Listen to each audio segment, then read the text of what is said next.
이제 조금 여름의 그 분주함과 또 여행 떠나고 뭐 이랬던 바쁜 일상들이 끝나고 정상으로 이제 돌아오는 것 같습니다. 학생들은 학교도 이제 다시 시작이 되어졌고 직장인들도 그 분주함을 끝내고 다시 본업으로 돌아가게 되는 것 같습니다. 교회도 이제 또 새롭게 또 나아가야 될 시기가 된 것이 아닌가 하는 생각을 해보게 됩니다.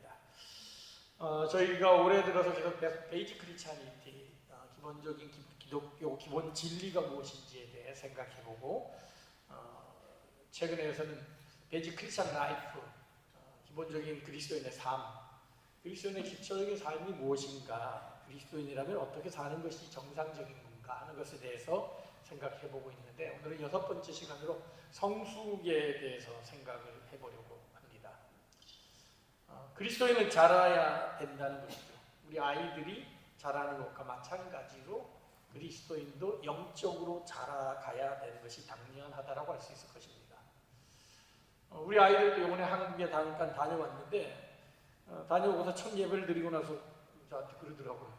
아빠, 루이가 이렇게 많이 컸어 이러더라고요. 생애 첫 예배를 드리는 모습을 보고 한국을 갔는데 한 달 만에 돌아오니 아이가 진짜 제법 사람처럼 눈, 코, 귀도 이제 뚜렷해지고 옹알거리는 모습을 보면서 한 달 사이 이렇게 컸냐 이렇게 놀라는 모습을 아이들이 보여줬습니다. 저도 그랬죠. 너도 옛날에 그랬다. 아마 여러분 집에 키재기표 있으시죠? 아이들 키우는 거.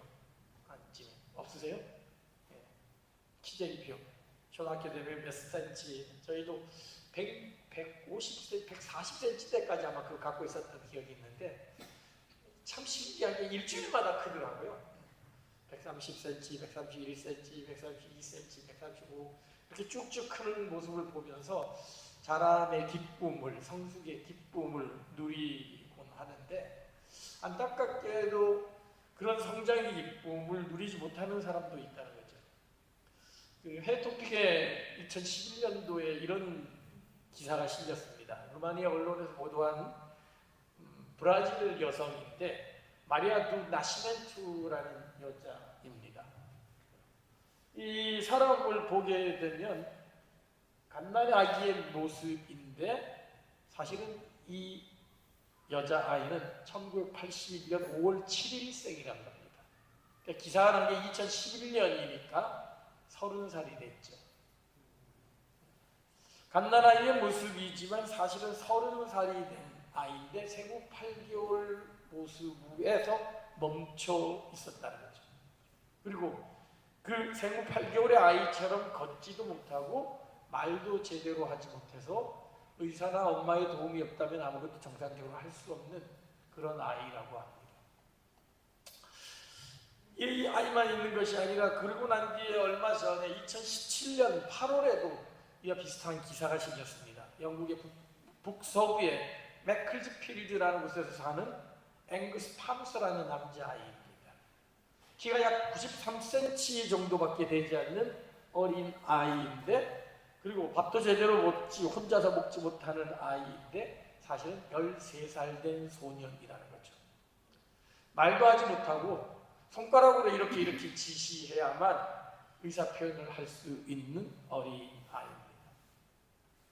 누군가의 도움을 받지 않으면 걸어갈 수도 없고 자기가 원하는 행동을 할 수도 없는 어린 아이의 모습, 희귀병에 걸린 아이의 모습이죠. 근데 만약에 우리 아이가 이런 모습이라면 얼마나 참 끔찍할까. 우리 아이가 이런 아이가 있다면 얼마나 부모의 마음은 참 답답하고 안타까울까. 매일같이 그 아이를 보면서 어떤 기도를 드릴까 하는 그런 생각을 해보게 됩니다. 감사하게도 이런 자라지 않는 병은 해토픽에 날 정도로 희귀병이라는 거죠. 일반적인 사람이라면 다 자라난다는 거죠. 근데 참으로 안타까운 것은 영적인 모습에도 그런 모습이 있습니다. 20년, 30년 신앙생활했음에도 불구하고 자기 혼자 신앙생활하지 못하는 8개월 된 갓난아이와 같은 모습으로 살아가는 사람들이 있다는 거죠. 13살이 되었음에도 불구하고 혼자 걷지 못하고 누군가의 도움을 받지 않으면 신앙생활을 할 수 없는 사람들이 있다는 거죠. 그리고 더 큰 문제는 이 병은 희귀병이 아니라는 겁니다. 우리 집에는 누구나 쉽게 발견할 수 있는 아주 전염병 같은 보편적인 감기 같은 병이라는 거죠. 그래서 내가 그 병에 걸렸는지조차도 모릅니다. 이렇게 폐 토픽이 날 정도로 희귀병이라면 참 이 아이 안 됐구나, 어떻게든 이 아이를 고쳐서 건강하게 정상적으로 자라갈 수 있도록 할 수 없을까, 뭐 수술을 하든지 약물 치료를 하든지 하려고 하는 그런 노력들이 있을 텐데, 영적으로 자라지 못하는 이 병은 너무도 일반적인 병이 되어져서 내가 그 병에 걸렸는지도 알지 못하고 이게 정상적인 것이다라고 착각하면서 신앙생활하는 그런 사람들이 많다는 거죠. 오늘 본문은 이런 희귀병 아닌 희귀병에 걸린 신자들 향한 안타까움과 답답함을 호소하는 말씀으로 가득 차 있습니다. 12절의 말씀입니다. 때가 오래되었으므로 너희가 마땅히 선생이 되었을 터인데 너희가 다시 하나님의 말씀의 초보에 대하여 누구에게서 가르침을 받아야 할 처지이니 단단한 음식은 못 먹고 젖이나 먹어야 할 자가 되었도다. 이 부분을 메시지 성경은 이렇게 번역했습니다. 지금쯤 여러분은 선생이 되어야 마땅한데도 내가 보기에 여러분은 하나님에 관한 기본부터 다시 가르쳐줄 사람이 필요한 것 같습니다. 오래전에 단단한 음식을 먹었어야 했건만 여전히 아직도 아기처럼 젖을 빨아야 할 형편입니다. 현대역 성경은 이렇게 번역했습니다. 여러분은 벌써 오래전에 그리스도인이었습니다. 이제는 남을 가르칠 만도 한데 아직도 하나님의 말씀의 초보의 원리도 채 이해하지 못하는 형편입니다. 단단한 음식을 먹을 만큼 크지를 못하고 언제까지나 젖만 먹는 어린아이에 머물러 있습니다. 마땅히 때가 되었으면 자라서 남을 가르칠 수 있는 선생 정도의 위치에까지 올라가는 게 정상인데 너희는 여전히 하나님의 말씀의 기본이 뭔지도 모르는 그 단계에 머물러 있으면서도 그것이 정상으로 생각하고 있다는 성경 기자의 안타까운 호소인 거죠. 히브리서는 예수 그리스도에 관한 책입니다. 다른 성경과 달리 고린도전서, 빌레몬서 이렇게 편지를 받는 사람이나 교회명으로 쓰여진 게 아니라 히브리인들에게 쓰여진 성경입니다.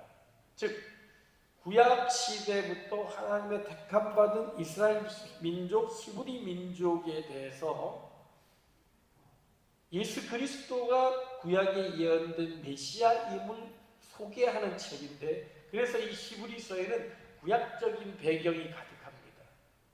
구약에서 메시아가 오신다는 것, 대제사장으로 오신다는 것에 대해서, 선지자로 오신다는 것에 대해서 예언되어져 있는데 그것이 바로 예수 그리스도라는 사실을 구약적인 배경에서 설명합니다. 그러면 대제사장으로서 예수 그리스도가 오셨다는데 대제사장은 아론의 자손이어야 되는데 예수님은 다윗의 자손 아니냐, 이런 질문이 생길 수 있어서 오늘 본문 11절에 예수 그리스도는 아론의 반차를 따른 대제사장이 아니라 특별한 대제사장 멜기세덱의 반차를, 멜기세덱의 계보를 따라온 분이다. 이 멜기세덱이 누구냐면 아브라함이 전쟁에 나갈 때 11조를 바쳤던 사람입니다. 그는 근본도 없고 어디서 온 것도 없고 갑자기 툭 튀어나온 분입니다. 근데 이 하나님이 멜기세덱을 보낸 이유는 바로 하나님으로부터 직접 보냄받은 대제사장이라는 것을 알려주기에 멜기세덱을 보냈는데 바로 예수 그리스도가 이 멜기세덱의 계보를 이은 분이다 라는 설명을 하려고 하는데, 그래서 11절에 멜기세덱에 관하여 라고 딱 설명을 하려다가 한 절을 하다가 아이고 내가 말해봤자 니네들이 알아듣지 못하겠구나. 구약에 예언된 그 멜기세덱과 구약에 예언된 대제사장의 수많은 어떤 하나님의 말씀을 내가 풀어서 설명하려고 하는데 그 말씀을 듣는 히브리인들의 모습을 생각해 보니 아유, 너희들이 도무지 알아듣지 못한 그런 말을 하겠구나 하는 답답함에 지금 때가 오래됐으면 이제 이 말 정도는 알아들어야 되지 않냐. 너희들이 중딩이 되고 고딩이 됐으면 초등부에서 올라온 중딩들 이제는 주일 예배에서 어른들하고 같이 예배 드려도 말씀을 잘 이해하고 찬양도 제대로 해야 되는데 여전히 초딩들처럼 선생님 화장실 가고 싶어요, 선생님 간식 사주세요 예배 중에 이러는 초딩과 같이 한다면 답답함이 있겠지요. 그러니까 히브리 기자가 그런 답답함으로 지금 이 편지를 쓰고 있는 겁니다. 이 정도면 너희들이 알아들어야 될 때인데 여전히 이제 중학생, 고등학생이면 미적분도 풀고 통계도 풀고 확률도 해야 되는데 여전히 덧셈 뺄셈밖에 몰라가지고 그렇게 헤매고 있냐. 이런 답답함을 토로하고 있는 거죠. 사실 오늘날의 한국 교회가 그 사회에 지탄을 받는 가장 큰 이유가 그거죠. 예수 믿어 구원받은 건 좋은데 구원받은 그 젖먹이 단계에서 벗어나지 못하는 거예요. 나 구원받았어. 나는 구원받아 너무 좋았어.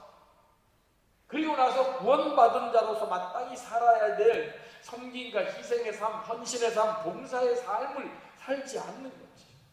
그냥 구원받으니까 나는 구원받으니 천국 갈 거야 라는 것만 생각하지 그 구원받은 사람으로서 세상의 빛으로 세상의 소금으로 그리고 베이직 크리스찬 라이프를 보았듯이 예배도 온전히 드리고 기도와 말씀도 제대로 하고 헌신도 하고 섬김도 하고 앞으로 서로 앞으로 이제 계속 나누게 될 교제하는 모습이라든지 복음을 전하는 모습이라든지 이런 모습을 보여야 되는데 그저 나밖에 알지 못하는 거죠. 아무리 교회가 수천 수만이 모이고 세계 10대 교회 중에 5개가 한국에 있다 해도 그게 무슨 의미가 있냐는 거예요. 아직도 육체의 정욕을 버리지 못한 지도자들, 목사가 간음을 하고 장로가 뇌물을 먹고 집사가 사기를 치고 성도들은 여전히 세상 속에서 자기 욕심만 챙기려고 하는 그런 모습. 그러다가도 교회만 오면 좀 거룩한 척하고 있다가 나는 구원받은 사람이야, 나는 하나님의 선택받은 사람이야 라는 생각에 사로잡혀 있는 모습 보면서 세상은 교회를 향하여 지탄을 하는 거죠. 오늘 성경 기자가 그런 마음으로 지금 이 글을 쓰고 있는 겁니다. 이제는 마땅히 좀 성숙해야 되는데 이제 예수 믿은 지 10년, 20년, 30년, 40년 됐으면 마땅히 넓것 좀 욕심 버리고 예수 그리스도의 삶을 살아가면서 희생의 모습, 헌신의 모습, 나를 위한 삶이 아니라 다른 사람을 위한 삶, 하나님 나라를 위한 삶을 살아야 되는데 어떻게 하면 더 많이 벌고 어떻게 하면 더 좋은 집에서 살고 어떻게 하면 더 편안하게 살까 많이 생각하는 그 모습을 보면서 너희들이 마땅히 선생이 되는데 여전히 젖먹는 단계가 전에서 벗어나지 못한다라고 그렇게 한탄하고 있는 거죠. 그러면 이 어린아이, 젖을 먹는 아이는 어떤 모습일까요? 말씀을 들으면서 맞아요, 그래 그래야 되는데 우리 저 장로는 저 집사는 저 성도는 아직 어려 그러면서 자기는 마치 장서한 자 이런 것처럼 착각하는 성도들도 있을 수 있는데 오늘 어린아이의 모습에 대해서 성경 뭐라고 얘기합니까? 너희가 마땅히 선생이 되어야 될 텐데 너희가 다시 하나님의 말씀의 초보에 대해 가르침을 받아야 될 때 하나님 말씀의 초보, 기본을 모른다는 거죠. 기독교의 기본을 모른다는 거죠. 성경의 기초를 모른다는 거예요. 여러분 누가 당신 예수 믿는다 그러는데 기독교가 뭐냐? 기독교에 대해 설명해 달라. 그러면 뭐라고 설명하시겠습니까? 자신 있게 기독교는 이런 겁니다. 성경의 진리는 이겁니다. 라고 자신 있게 설명할 수 있을까요? 쉽게 얘기하면 그럽니다. 기독교 뭐냐? 크게 4가지 진리로 되어 있죠. 사형리로 불려지는 뭐죠? 창조, 타락, 구속, 완성. 하나님은 오늘 우주 만물을 창조하셨습니다. 하나님의 시작이 있습니다. 그런데 인간이 죄를 지음으로 말미암아 하나님의 거역함으로 말미암아 타락하여 우리는 죽을 수밖에 없습니다. 그런 우리를 불쌍히 여기시고 예수 그리스도께서 하나님이 예수 그리스도를 보내주셔서 십자가에 우리를 대신하여 달리 죽게 하심으로 말미암아 우리를 구원하여 주셨습니다. 그리고 마침내 마지막 날 재림 주님께서 다시 오셔서 이 모든 것을 심판하시고 완성하실 것입니다. 이 창조 타락 구속 완성이라는 큰 교리의 틀. 그 중에서 가장 중요한 것이 구속, 우리를 구원하신 예수 그리스도에 관한 것이죠. 그래서 우리가 예배를 드릴 때마다 늘 고백하는 사도신경의 내용에 가장 핵심적인 게 뭐예요? 예수 그리스도에 관한 내용입니다. 나는 전능하신 아버지 하나님 믿습니다. 한 문장으로 끝납니다. 그리고 나서 나는 그의 유일하신 아들 우리 주 예수 그리스도를 믿습니다. 그리고 성령을 들어가는 게 아니라 그분은 어떤 분이냐.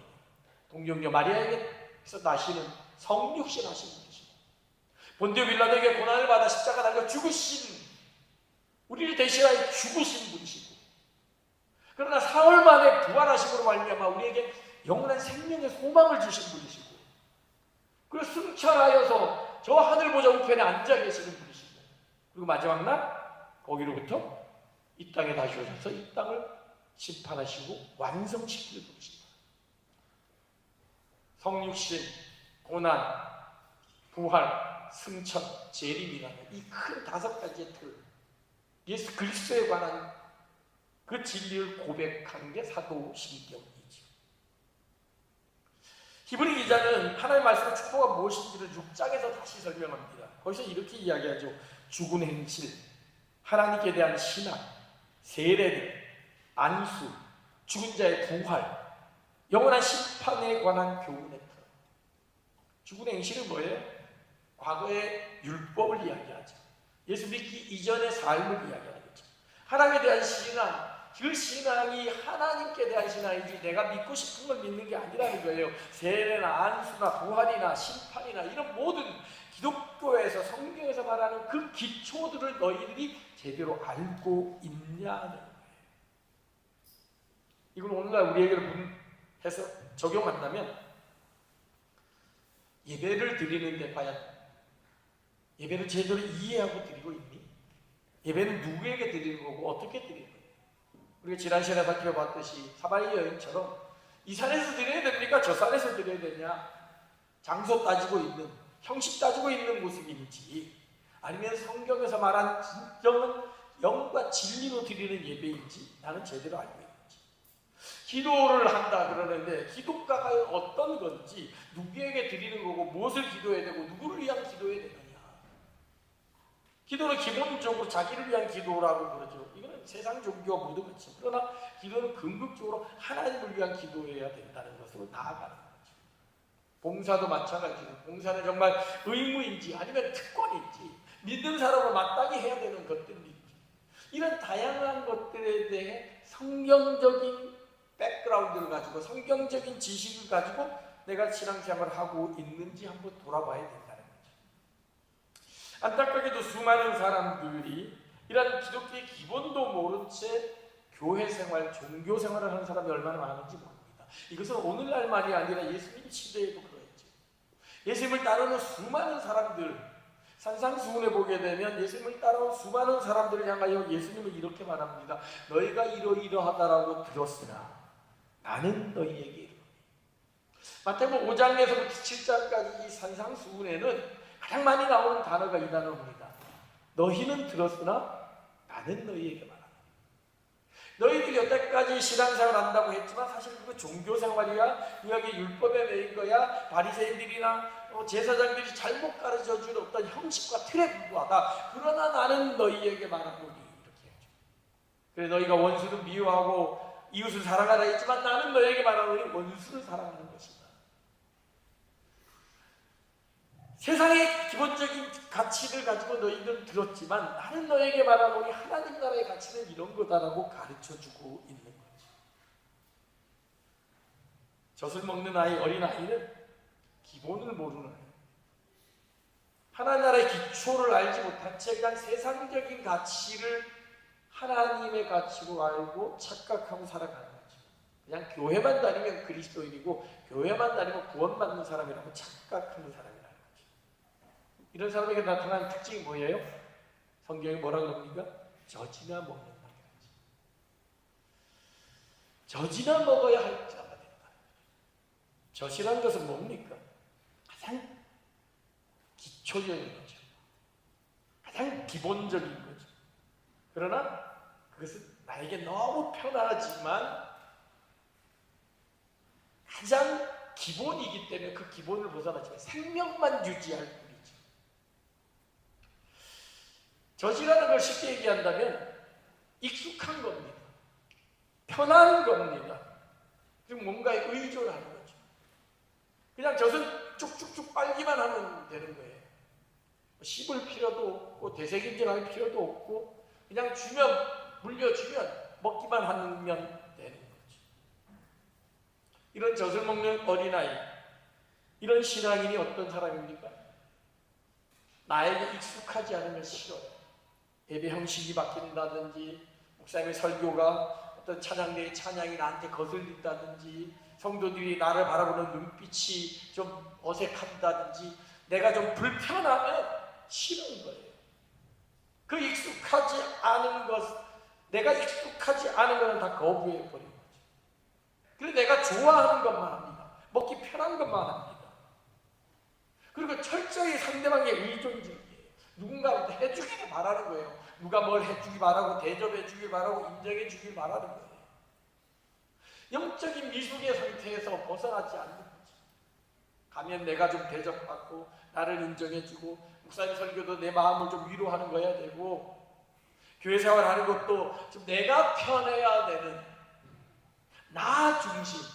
그래서 이 사람은 사복음서 믿는 게 아니라 오복음서 믿는다 그러죠. 마테마가 누가 요한복음이 아니고 무슨 복음요? 내가 복음. 내가 주인이 돼서 나에게 도움이 되는 것만 찾으려고 하는 그런 모습이라는 거죠. 고린도 교인들이 그러했습니다. 바울 사도가 고린도 교회를 그렇게 사랑하고 오랫동안 목회했음에도 불구하고 고린도 교회는 늘 문제의 덩어리였습니다. 사실 고린도 교회처럼 은사와 능력이 많은 교회도 드뭅니다. 여러분이 아는 성령의 은사 대부분이 다 고린도 전후서에 나옵니다.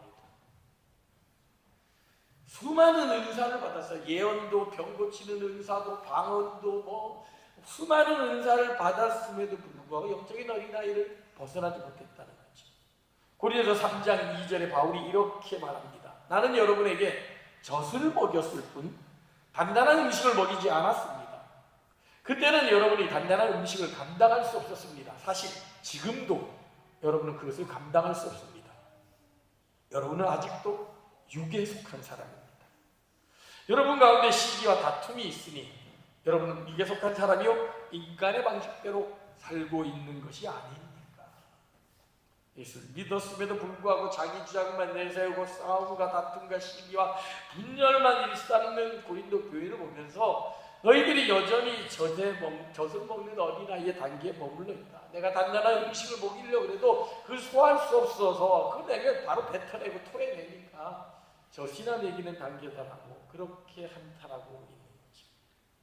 사실 어린아이가 성장하기 위해서는 젖을 떼는 것이 반드시 필요합니다. 아동심리학자에 의하면 아이에게 있어서 가장 큰 스트레스가 뭐냐? 젖 떼는 이유식할 때랍니다. 그래서 이때 참 조심스럽게 해야지 아이의 정서 함량에 해를 안 끼치는데 이때 엄청난 스트레스를 받는다 그럽니다. 근데 그 스트레스를 받는다 그래서 젖떼기를 하지 않는다면 어떻게 될까요? 지금 중고생이 되어서도 배고프면 엄마 젖줘 하고 달려가야 되겠죠. 어른이 되어서도 엄마 젖줘 하면서 달려가야 되겠죠. 젖이란 게 뭡니까? 내가 먹던 것, 내가 익숙한 것, 내가 행동하는데 어려움이 없는 거예요. 그냥 한번 쭉 마시면 들어가야 되는데 이유식을 하는 순간 어떻게 돼요? 입을 움직여야 돼요. 턱을 움직여야 돼요. 힘들어요. 그리고 위도 움직여야 돼요. 변화를, 그 새로운 것을 감내하기가 어려운 거지. 예수 믿는 거 우리의 모습에 대해서 비유한다면 젖을 먹는다는 거 뭐예요? 예수님은 어떤 분이다? 젖 먹는 어린아이들한테 물어보면 뭐라 그래요? 우리 주일학교 유년부 아이들한테 예수님 그럼 어떤 분이에요? 나를 구원하신 분이에요. 나를 사랑하시는 분이에요. 나에게 은혜를 주시는 분이에요. 나에게 복을 주시는 분이에요. 예수님의 친구예요. 이런 답이 나오겠죠. 맞죠? 근데 예수님은 그런 분만입니까? 나의 구원자 되시고 나의 은혜를 주시는 분이시기도 하지만 나를 성장시키기 때로는 고난도 허락하시는 분이고 십자가를 지고 따라오라고 말씀하시는 분이시고 자기를 부인하지 않으면 나를 따를 수 없다라고 엄격하게 말씀하시는 선생님과도 같은 분, 채찍질을 든 훈련 교관과도 같은 분, 잘못했을 때 엄중하게 때리시는 재판자와 같은 분이 예수님이시라는 거죠. 교회는 어떤 곳이에요? 사랑하고 친구하고 만나고 즐겁고 교육을 배우는 곳이에요. 내가 오면은 밥도 공짜로 주고요, 선생님한테 칭찬도 간식도 받고요, 누구에게나 다 이쁘다 이쁘다 하는 곳이에요. 젖을 먹는 어린아이의 모습에 보이는 교회의 모습이죠. 받고 누리고 내 필요를 채워주는 것, 그것이 교회죠. 그러나 장성한 자의 분량이 이른, 선생이 이른 사람들에게 있어서 교회는 어떤 곳입니까? 때로는 온전한 교회를 위해서 나의 물질을 드리고 시간을 드리고 정성을 드리는 거죠. 온전한 교제의 모습을 이루기 위해서 나랑 별로 친하지 않는 사람에게 다가가서 인사하고 성도의 사랑을 나누는 것이죠. 하나님 나라의 온전한 모습을 이루기 위해서 힘들고 어려워하는 이웃을 찾아가서 내가 가진 것을 나누고 베푸는 것이죠. 귀찮고 힘들고 어려워도 교회의 평화를 위해서, 교회의 안정을 위해서 기꺼이 내려놓는 거죠. 때로는 무시당하는 것 같고, 때로는 나를 향하여 어떤 시기 질투를 보내는 것 같더라도 다 내려놓고 겸손하고 온유한 마음으로 그 성도에게 사랑을 베푸는 것, 그것이 교회라고 생각하는 사람, 바로 그런 사람이 단단한 식물을 먹는 장성한 자의 모습이라는 거죠. 오늘날 한국교회 젖을 먹는 어린아이로 가득 찼습니다. 교회에서 누리려고 그래요. 그냥 자기 필요만 채우려고 합니다. 그러다 보니 대형교회 찾아가고 모든 시스템이 잘 된 데 가서 실컷 누리다가 좀 마음에 안 들면 이 교회만 있나 저 교회 가면 되지, 쉽게 옮겨갑니다. 교회를 희생하고 이 교회를 세우기 위해서 뭔가 내가 헌신해야겠다라는 마음을 눈꼽만치도 없는 거예요. 그냥 내 필요한 것만 채우다가 가버리는 거죠. 젖을 먹는 어린아이의 모습입니다. 결국 이런 아이는 어떻게 됩니까? 다시 돌아가게 되죠. 다시 기초가 떨어지죠. 그래서 조금 어려움이 생기면 어떤 생각이에요? 예수님이 날 사랑하시나? 내가 구원받은 거 맞나?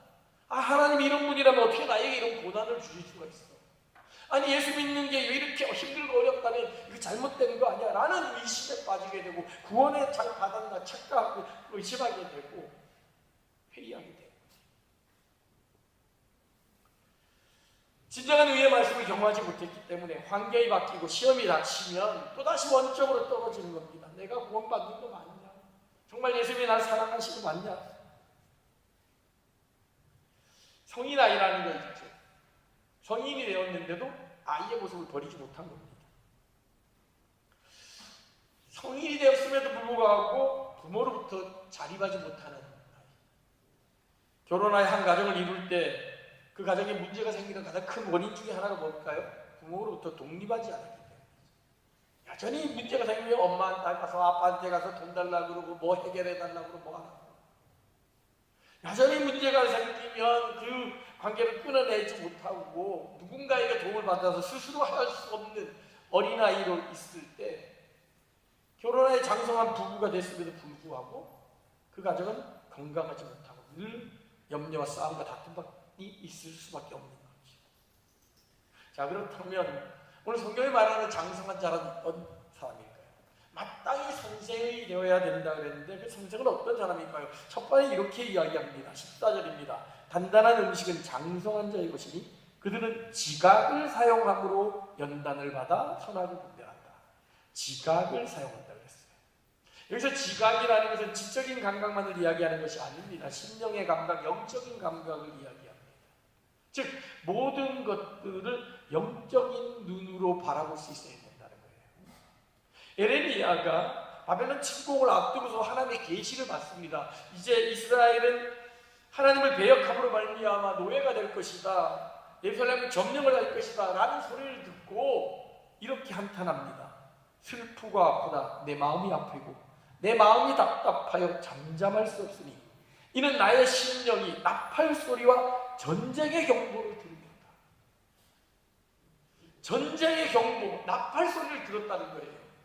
당시 이스라엘 어땠느냐? 물론 주변에 위협이 있었지만 그래도 먹고 사는 데 지장이 없었습니다. 잘 먹고 잘 살았습니다. 여전히 그들은 형식적인 종교행위에 만족하고 있었고 자기들의 불리기에 급급한 삶을 살고 있었던 거죠. 근데 영적인 눈으로 보니까 하나님의 심판의 때가 이런 거예요. 마치 6.25 전에 우리가 아무 문제 없이 동대문동장에서 야구를 하고 일상생활할 때 북한군이 쳐들어왔던 것을 겪었던 것처럼 그걸 미리 볼 수 있는 눈, 그 계시를 미리 알 수 있는 영적인 눈이 있어야 됩니다. 대부분의 사람들은 그것도 아무런 생각 없이 살아요. 예레미야가 그랬던 거예요. 이제 곧 심판의 날이 다가올 텐데 저 바벨론으로 말미암아 결국 이스라엘은 멸망당하고 말 것인데 자기 먹고 살기에 급급한 이스라엘 백성들의 모습을 보니 답답하면 잠잠할 수 없다.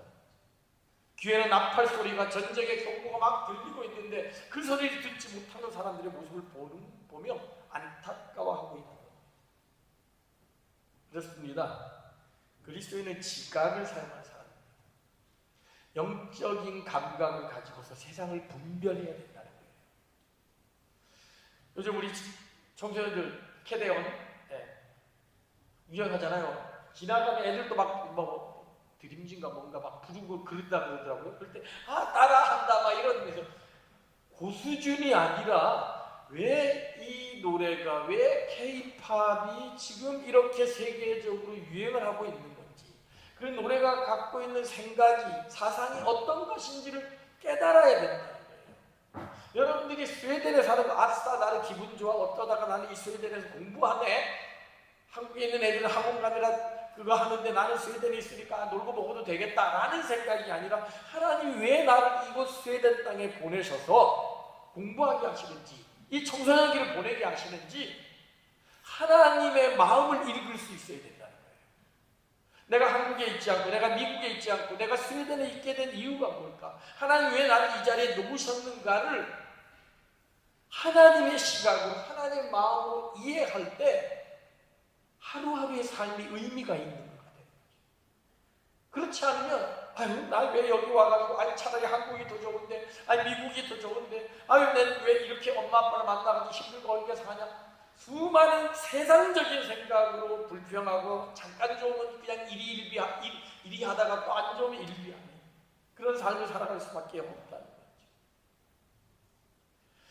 영적인 시각을 가지고서 이 모든 것을 하나님의 관점으로 바라볼 수 있는 여러분 누구에게나 선입견이 없이 온전하게 중립적인 시각으로 볼 수 있는 사람은 아무도 없습니다. 모두가 안경을 다 끼고 있습니다. 태어나면서부터 누군가 안경을 씌워주는 거죠. 이건 이렇게 보는 거야. 그래서 사상적으로 말하면 공산주의 사상으로 이렇게 하는 사람이 있다면 자본주의 사상으로 이렇게 하는 사람도 있고 민주주의로 하는가 하면 사회주의로 하고 다양한 색깔의 안경을 씌워주는 거죠. 우리는 대한민국에서 자라고 또 스웨덴에 사니까 자본주의 사상에다가 민주주의 사상에다가 이런 색깔을 가지고 사물을 분별하게 되죠. 여기에 또 중요한 인본주의의 사고를 가지고서 세상을 분별하게 되죠. 그런데 여기에 더 나아가 가장 중요한 게 있는데 그게 뭐냐? 신본주의 사상, 하나님의 마음으로 세상을 바라봐야 된다는 거죠. 빨간색의 안경을 보면 세상이 빨갛게 보입니다. 파란색의 안경을 쓰면 전부 세상이 파랗게 보입니다. 여러분 정광을 쫓아다니는 사람들, 이단을 쫓아다니는 사람들 그 사람 좀 미친 사람이고 비이성적이고 뭔가 이상한 사람이라 생각하죠. 그들 중에는 교수도 있고 판사도 있고 지식인들이 있어요. 근데 어떻게 그런 사람이 그런 말도 안 되는 이단 쫓아다니고 그런 이상한 무리를 쫓아다닐 수 있냐? 그들의 눈은 이미 빨간색의 눈을 떴기 때문에 그러니 세상이 모두가 빨갛게 보입니다. 그러면 그 사람이 어떤 걸 상관없이 내가 보이는 빨간색의 이 사람은 빨갛다라고 하고 아닌 사람은 아니다라고 자기 기준으로 보게 된다는 거죠. 단단한 식물을 먹는 장성한 사람 지각을 사용 하나님의 감각으로 보는 것. 세상의 경제가 돌아가는 거라든지 이스라엘과 팔레스타인이 전쟁을 하고 러시아가 우크라이나를 침략하고 세계 경제 무역이 이렇게 되어지는 것들을 하나님의 관점으로 바라볼 수 있는 사람, 왜 지금 이런 전쟁들이 일어나고 왜 이러한 이 경제 이기주의에 빠져 있고 왜 한국은 이러고 스웨덴은 이런지를 하나님의 관점으로 바라볼 수 있는 사람, 그 사람이 장성한 자라는 거죠. 어떻게 그럴 수 있어요? 의의 말씀을 배워야 된다. 말씀을 통해서 그리스도를 아는 지식에서 자라가야 되고, 온 우주 만물을 창조하시고 다스리시는 분이 하나님이시기에 하나님으로부터 그 지식을 받아서 세상을 바라볼 수 있는 눈을 가지고 있어야 된다는 거죠. 근데 이게 쉽지가 않습니다. 지각을 사용함으로써 연단을 받는다. 하나님의 말씀, 하나님의 마음, 하나님의 지식을 받는 사람은 결국 연단을 받게 된다는 거예요. 무슨 얘기입니까? 하나님과 가까이 가기 위해서 스스로 금식하고 기도하고 묵상하고 말씀 안에 들어가야 된다는 거예요. 그리고 그 말씀 안에 들어가면 그 말씀이 이야기하는 것은 젖이나 먹는데 어린아이의 단계의 모습과는 전혀 다른 모습입니다. 너 교회 가면 그냥 대접받기 원하고 인정받기 원하고 누리기를 원했지? 그러나 나를 따라오고 십자가를 지고 자기를 부인해야 된다. 하나님의 교회는 그리스도의 피로 세운 거야. 네 생명을 바해서 바쳐야 되는 게 교회야. 너 신앙생활하는 것이 예수 믿고 복받아라는 것만 알고 있지, 근데 진짜 복은 그냥 물질적인 복, 명예, 권력, 세상의 복이 아니야. 애통하는 자가 복이 있는 거, 가난한 자가 복이 있는 거, 핍박을 받는 자가 복이 있는 거야. 그 복은 세상이 줄 수 없는 복이야. 성경을 알아가면 알아갈수록 세상의 가치와 세상의 어떤 지식과는 다른 하나님의 가치를 깨닫게 해준다는 거죠. 그것을 통해 연단을 받는 겁니다. 내 본성은 여전히 나만을 위한 인생을 살아가기를 원하지만 하나님이 나를 통해 이루시고자 하는 것은 결국 하나님의 사람의 모습을 통해 예수 믿는 사람의 삶의 모습이 어떤지, 어리석은 부자와 같이 자 창고를 짓고 더 많이 짓고 더 이제 내 평생을 먹고 마시자 즐기자, 내가 내 창고를 짓고 내 음식을 먹고 내 생활 즐겨라, 내 영화 즐기자는 나 중심의 삶이 아니라 오늘 있는 것 당장 내일이라도 빼앗아갈 수 있는 것이 하나님이시기에 늘 언제나 이 모든 것이 하나님으로부터 온 것임을 기억하면서 청지기로서 맡은 자의 구할 것 충성했으니 하나님 잠시 나에게 맡겨준 이 물질, 잠시 나에게 맡겨준 이 건강, 잠시 나에게 맡겨준 이 재능, 잠시 맡겨준 나의 이 모든 것을 주님 뜻에 합당하게 사용하기를 원합니다라는 마음으로 살아가는 것. 그것이 때로는 힘들고 어렵다 할지라도 기쁨과 즐거움으로 감당하는 사람이 장성한 사람이라는 거죠. 그래서 성경은 이렇게 이야기합니다. 자녀이면 상속자, 곧 하나님의 상속자요 그리스도와 함께한 상속자니, 우리가 하나님의 상속자라는 겁니다. 천국을 우리는 기업으로 받은 사람이에요. 그런데 그와 함께 영광을 받기 위하여 고난도 받아야 된다. 영광을 받기 위해서는 고난도 받아야 된다는 것이죠. 노 크로스, 노 크라운. 금메달을 따려면 그 수많은 시간들을 땀 흘려서 노력해야 가능하듯이 우리가 하늘나라의 그 영광의 금메달, 그 생명의 면류관을 얻기 위해서는 죽도록 충성해야 되는 모습이 필요하다는 거죠. 그러면서 말합니다. 현재의 고난은 장차 우리에게 나타나는 영광과 비교할 수 없다. 아무리 힘들어도 그 힘든 거 생각하면 장차 받게 될 그 상급, 그 영광을 생각하면 그건 아무것도 아니라는 것이죠. 빌립보 교회에 보내는 편지에서도 똑같이 이야기합니다. 그리스도께서 너에게 은혜를 주신 것은 그를 믿을 뿐 아니라 또한 그를 위하여 고난도 받는다. 하나님이 우리에게 은혜를 주신 이유가 뭐냐? 예수 믿고 구원받는 것뿐만 아니라 고난을 통해 장성한 자로 자라도록 하기 위해 은혜를 주셨다는 거죠. 그래서 성경 우리에게 권면합니다. 야고보서 1장 2절입니다. 친구 여러분, 시험과 도전이 사방에서 닥쳐올 때 그것을 더할 나위 없는 선물로 여기십시오. 여러분도 알다시피 시련을 겪을수록 여러분의 믿음 생활은 훤히 그 실체가 드러날 것입니다. 그러니 성급하게 시련에서 벗어나려고 하지 마십시오. 시련을 충분히 참고 견디십시오. 그러면 여러분은 성숙하고 잘 다듬어진 사람, 어느 모로나 부족함이 없는 사람이 될 것입니다. 고난이 그 사람을 더욱더 든든하게 만든다는 것이죠. 군대로 말한다면 공수부대 갔다 온 사람, 특전사 갔다 온 사람 하면 누구나 인정해주는, 야, 대한민국의 멋진 남자구나, 정말 대단하구나. 우리 교회도 있어요. 몰랐는데 체력만큼은 아주 뭐 어디에게나 뒤지지 않는, 어디에나 훈련 이거는 사람은 당당히 서 있죠. 근데 그거 싫다고 군대 가지 않고, 그거 싫다고 도망가는 사람은 어떻게 될까요?